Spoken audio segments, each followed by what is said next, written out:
तो प्यारे बच्चों, अध्याय 14 में हम प्रायोगिक ज्यामिति कर रहे हैं। पिछले वीडियो में हमने इसके 9 प्रश्न किए थे और अब आगे देखते हैं प्रश्न नंबर 11 है। इसके अंदर क्या कह रहा है, ये आकृति दे रखी है, इस आकृति में कितना भाग भरा है। देखो इस आकृति के कितने बराबर भाग बनाए गए हैं। देखो 1 2 3 4, 4 बराबर भाग हैं इसके, और 4 में से 1 भाग है वो कलर्ड है। तो कितना भाग भरा है इसका, 4 में से 1 अर्थात 1/4। इसका जो ये आंसर है कौन सा, ग 1/4 वो सही होगा। प्रश्न नंबर 12 में देखिए, एक आकृति दे रखी है, इस आकृति में कितने कोण हैं। देखो हम कोण गिनने लगेंगे इसके। यहाँ पे एक कोण ये बन रहा है हमारे पास, एक कोण ये बन रहा है, एक कोण ये बन रहा है। कितने कोण हो गए, 3 आपको दिखाई दे रहे हैं। लेकिन आप थोड़ा सा और दिमाग लगाएंगे तो ये भी तो एक कोण बन रहा है यहाँ से यहाँ तक, ठीक है ना। और यहाँ से यहाँ तक का भी ये एक कोण और बन रहा है, और यहाँ से यहाँ तक का भी एक कोण और बन रहा है। तो हमारे पास कोण कितने हो गए, 1 2 और 3, फिर आगे ये वाला 4, ये वाला 5 और ये वाला 6। तो इस आकृति में कुल कितने कोण हैं, ध्यान से देखिए कितने कोण आ गए हमारे पास, 6 कोण आए हैं। तो घ जो इसका चौथा भाग है या चौथा आंसर है वो हमारा सही होगा। प्रश्न नंबर 13 में रेखाखंड में कितने अंत बिंदु होते हैं। देखो हमने देखा था, अभी रेखाखंड बना के देखा था, कितने अंत बिंदु उसके अंदर आए थे हमारे पास, 2 अंत बिंदु आए थे। तो रेखाखंड में कितने अंत बिंदु होते हैं, 2। और रेखा में कोई अंत बिंदु नहीं होता, और किरण में 1 अंत बिंदु होता है, ठीक है।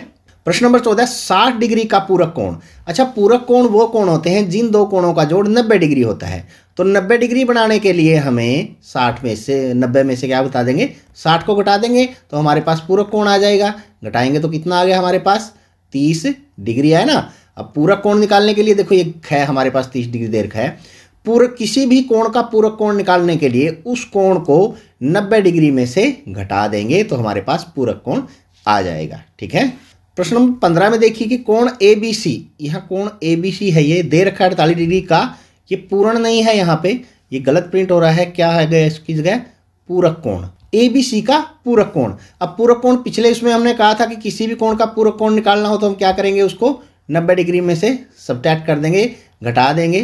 तो घटाने के बाद हमारे पास क्या बचेगा, 2 और यहाँ पे 4, कितने डिग्री का आ गया, 42 डिग्री। अर्थात ख भाग है जो इसका 42 डिग्री, 48 डिग्री का क्या होगा, पूरक कोण होगा।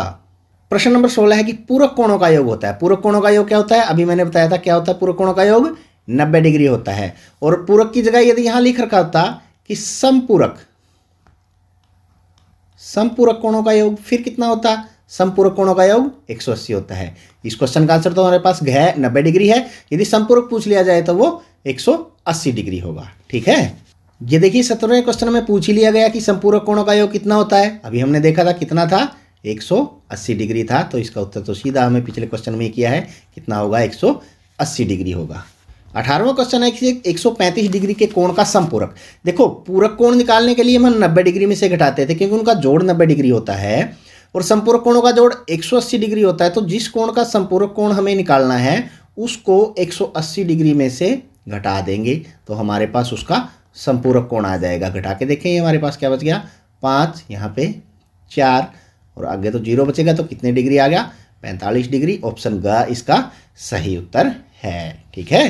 प्रश्न नंबर 19 को देखते हैं। 2 किरणें दे रखी हैं AB और DC और इसमें एक कोण दे रखा है, निकालना है कोण BOD। BOD कितने डिग्री का है, कितने अंश का होगा। देखिए ये जो दोनों कोण आपस में, ये शीर्षाभिमुख कोण कहलाते हैं और शीर्षाभिमुख कोण आपस में समान होते हैं। तो ये 180 डिग्री इसका मान आएगा। लेकिन यदि आप थोड़ा सा देखेंगे, ये कोण 80 डिग्री का है तो ये कोण कितने डिग्री का होगा। देखो ये पूरा 180 डिग्री बना रहे हैं यहाँ तक, तो ये कितने डिग्री का होगा, 100 डिग्री का होगा यहाँ पे, जब दूसरे तरीके से निकाल लेंगे। अब ये जो किरण है ये जा रही है, ये कोण भी क्या बना रही है, ये भी 180 डिग्री का बना रही है। तो यदि ये 100 डिग्री का तो ये कितने डिग्री का होगा, ये 80 डिग्री का होगा। तो इस प्रकार हम निकाल सकते हैं, ये 80 का है तो ये 100 का हो जाएगा। यदि ये 100 का है तो इन दोनों कोणों का जोड़ भी 180 अर्थात ये संपूरक कोण है। तो इसका मान हमारे पास 80 डिग्री आ जाएगा, जो हमने पहले ही गए ऑप्शन में देख लिया है। तो ये हमारे पास प्रायोगिक ज्यामिति से संबंधित वस्तुनिष्ठ प्रश्न थे। आशा है आपको अच्छे से समझ में आ गए होंगे। अब इसी तरह के और प्रश्न देखने के लिए हमारे साथ बने रहें। तब तक के लिए बाय बाय।